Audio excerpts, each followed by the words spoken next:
Woolridge stories than any other writer in America. And it goes to show you what you can accomplish if you are a miserable, alcoholic, gay, mama's boy, living in the Hotel Marseille on the Upper West Side for your entire life. But if you have a portable typewriter, you can accomplish amazing things. And as I like to say, every time Cornell Woolridge heard a police siren or a fire engine on the street below, he wrote a story about it. Like what was happening to those poor people. And yeah, so unfortunately the movie you're about to see tonight is set in Los Angeles. But it's not for everybody in New York. There is music in it, so it does fit with the theme of our festival. And it stars one of the great noir character actors, stars and character actors of all time, Dan Duryea. I'm going to give a shout out to a man on the other side, Mike Peros, who has written the biography of Dan Duryea. I know he's in the house tonight. But he's everybody's favorite heel in movies. He's such a cad in these films.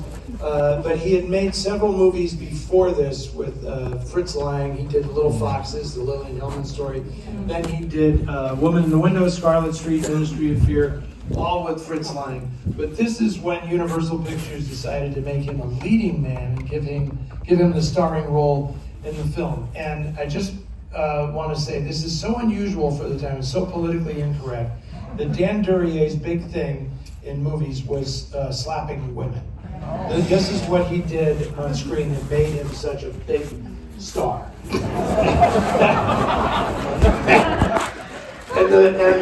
I think page 6 is here, be careful. Yeah, and the people at Universal thought we're going to work this into the VR for this film, and they did all these photographs of him and June Vincent, who's his co-star in this movie, where they said, she escaped. She escaped unscathed from, Dan Duryea, Dangerous Dan, blah, blah, blah. Seriously? Oh, absolutely. This is how synonymous Dan Duryea was with on-screen villainy, right?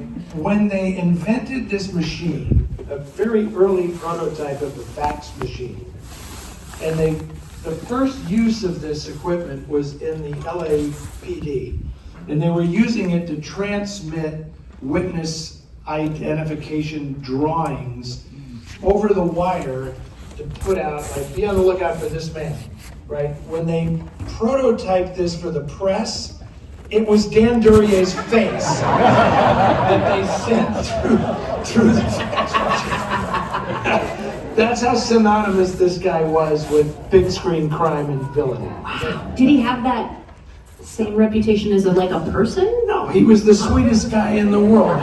He married his. He never met John Huston. Dan Duryea was a clean-living, upstanding guy who could actually play the piano a little bit, as you'll see in this movie. Yeah, because he fakes it. I mean, he doesn't fake it. He actually knows. He doesn't fake it. He actually knows what he is doing.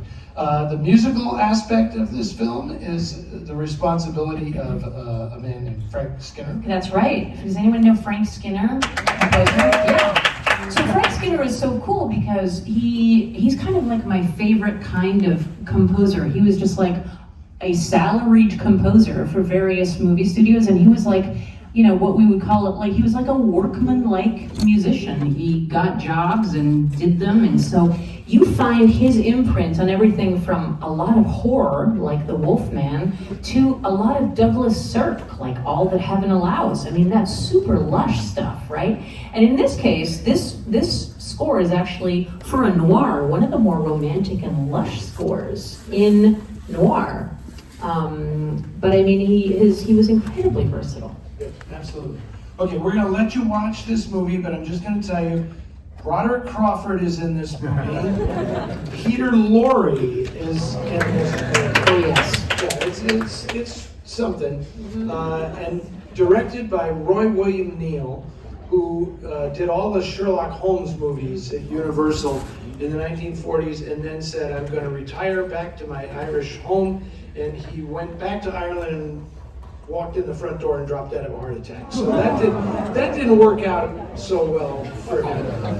And the other person I want to point out in this film, because hey, come on, this is Noir City, right? I tell you all that is very the noir. really nasty noir stories. Yeah. So Dan Durier's wife in this film is played by Constance Dowling. The connection between these two movies on the same bill, Blues in the Night and this movie, is that Constance Dowling had a legendary affair with Elia Kazan.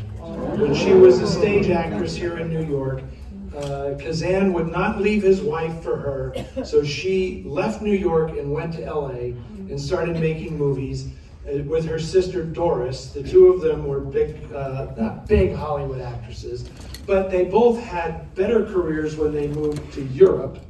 Doris Dowling is in the famous Italian film Bitter Rice, and Constance Dowling ended up having an affair with Italy's greatest poet, Cesare Pavese, who killed himself because of her.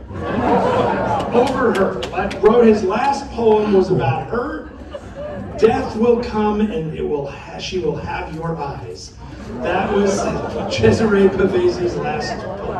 I think that's the most Italian thing I've ever The heard. most Italian thing ever. Welcome to Noir City.